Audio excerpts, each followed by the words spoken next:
नमस्कार दोस्तों, आज की वीडियो में मैं बात करूंगी कि हमें अपने घर पे शिवलिंग को रखना चाहिए या नहीं रखना चाहिए। साथ में यदि हमारे घर में यदि शिवलिंग है तो हमें कौन से ऐसे उपाय हैं जो करने हैं हमारे घर में चल रही बड़ी से बड़ी समस्या जो है, बड़ी से बड़ी बीमारी जो है वह खत्म हो जाए। दोस्तों वीडियो में ये भी बात करूंगी कि शिवलिंग हमें किस धातु की अपने घर में रखनी चाहिए, कितनी बड़ी शिवलिंग रखनी चाहिए, किस दिन हमें अपने जीवन में चल रही बीमारियों से छुटकारा पाने के लिए उपाय को करना चाहिए।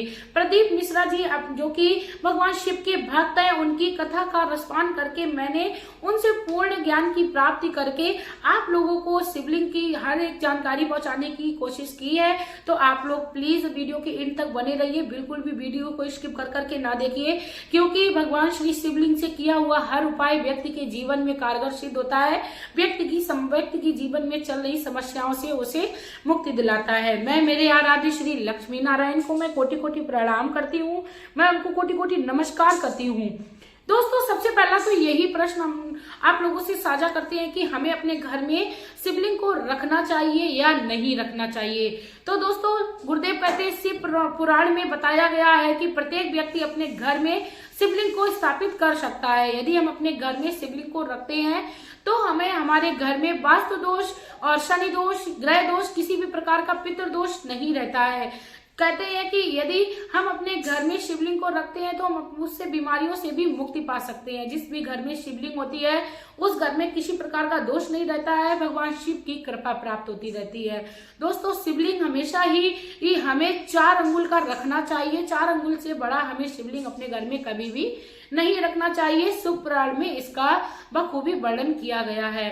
दोस्तों इसके साथ ही शिवलिंग हमें किस धातु का रखना चाहिए, तो कहते हैं शंकर कंकड़ में वास करते हैं। तो आप लोग शिवलिंग आप चाहें तो एक पीतल की भी मंगा सकते हो या किसी भी धातु की आप मंगा सकते हो, नहीं तो आपको कोई एक पत्थर जिसमें आपको लगे भगवान श्री इसमें शिवलिंग का वास है, आप उसको भी भगवान श्री शिवलिंग का रूप देकर अपने घर में रख सकते हो। शिवलिंग हमेशा घर में एक ही रखनी चाहिए, एक से ज्यादा संख्या में हमें शिवलिंग अपने घर में नहीं रखनी चाहिए। दोस्तों बात करते हैं कि शिवलिंग पर यदि हम प्रतिदिन जल चढ़ाते हैं तो हमारे घर में बीमारी जैसी समस्याएं जो हैं वो दूर होने लगती हैं। काफी सारी मेरी बहनों माताओं की ये समस्या होती है कि वे प्रतिदिन मंदिर नहीं जा सकती हैं, तो उनको अपने घर के जिस भी स्थान पर उन्होंने शिवलिंग को रखा है उस स्थान पर वह जल को चढ़ाकर और उस शिवलिंग पर चढ़े हुए जल का यदि सेवन अपने घर में प्रत्येक व्यक्ति को कराती हैं तो व्यक्ति के घर में कोई व्यक्ति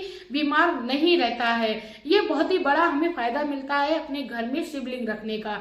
शिवलिंग पर यदि हम अपने घर में प्रतिदिन बेलपत्र चढ़ाते हैं और उसका सेवन करने लगते हैं तो इससे भी हमें बीमारियों से निजात मिलती रहती है।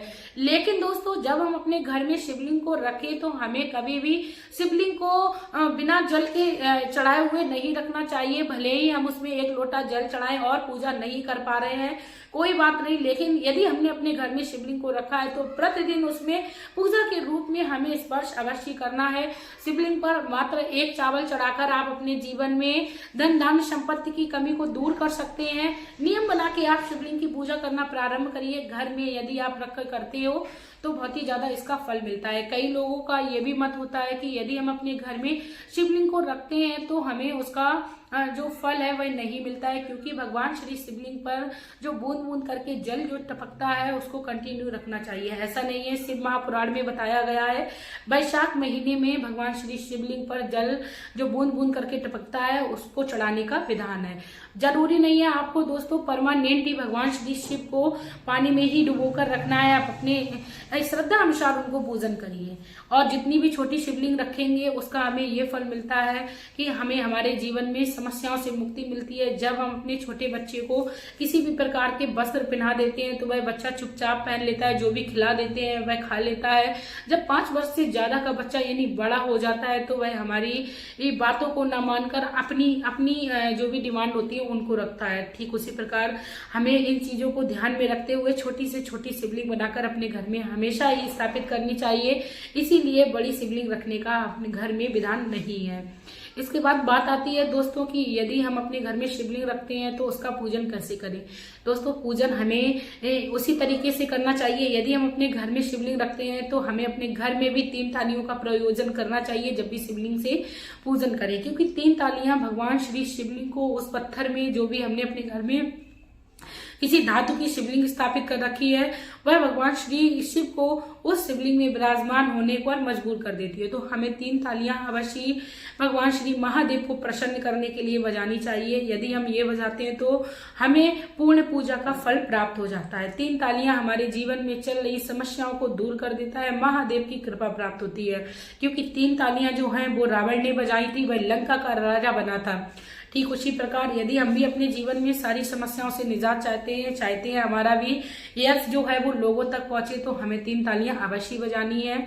उसके बाद बात आती है कि हमें किस प्रकार उनका पूजन करना है। दोस्तों, आपके पास जो भी चीज अवेलेबल हो, चंदन, चावल, पुष्प और आपके पास बेल पत्र है तो आप प्रतिदिन यदि आपके पास संभव हो जाए तो चढ़ाइए। अन्यथा आप अपने घर में यदि शिवलिंग को रखते हो तो मात्र 1 लोटा जल चढ़ाकर भी भगवान श्री शिव की पूजा कर सकते हो। गुरुदेव कहते हैं सिर्फ और सिर्फ भगवान जो महादेव जो है वो श्रद्धा के भूखे हैं, आपके जल के भूखे नहीं है, आपके बड़े बड़े भोग के भूखे नहीं है। आप वो ये नहीं, बस सिर्फ और सिर्फ यदि हमें महादेव को प्रसन्न करना है तो मन को ठंडा रखना है, मन को शांत रखना है। इसके बाद दोस्तों, आप लोगों का कोई भी शिवलिंग से संबंधित प्रश्न हो तो आप लोग प्लीज मुझसे कमेंट बॉक्स में आके करिएगा। मैं पूरी कोशिश करूंगी आप लोगों के क्वेश्चंस का आंसर देने की। और बाद में बात करते हैं कि यदि लोग कहते हैं कि घर में शिवलिंग क्यों नहीं रखनी चाहिए और घर के मंदिर में हमें शिखर नहीं बनाना चाहिए। वो इसीलिए कहते हैं कि घर के मंदिर में हमें शिखर इसीलिए नहीं बनाना चाहिए, जब हम घर के मंदिर में शिवलिंग को रख लेते हैं तो उससे ही हमारे सारे वास्तु दोष खत्म हो जाते हैं। क्योंकि मंदिर के शिखर के आसपास जाने से हमारे जो भी दोष होते हैं वह शांत होने लगते हैं। इसीलिए शिवलिंग को रखने मात्र से हमारे घर में किसी प्रकार की कोई समस्या नहीं रहती है। इसके साथ ही दोस्तों, अब मैं बात करती हूँ कि शिवलिंग को आपको किस तरफ मुंह करके रखना चाहिए। दोस्तों, संपूर्ण दिशाओं में भगवान का वास है। आप अपनी श्रद्धा अनुसार उनको स्थापित करिए। आप चाहें तो किसी पीतल के पात्र में भी भगवान श्री शिवलिंग को स्थापित कर सकते हैं, नहीं तो आप अपने घर के गमले में भी शिवलिंग को स्थापित कर सकते हैं। बस आपको सिर्फ और सिर्फ साफ सफाई का ध्यान देना है, क्योंकि जिस भी जगह पर साफ सफाई होती है उस जगह पर भगवान का वास हमेशा ही बना रहता है।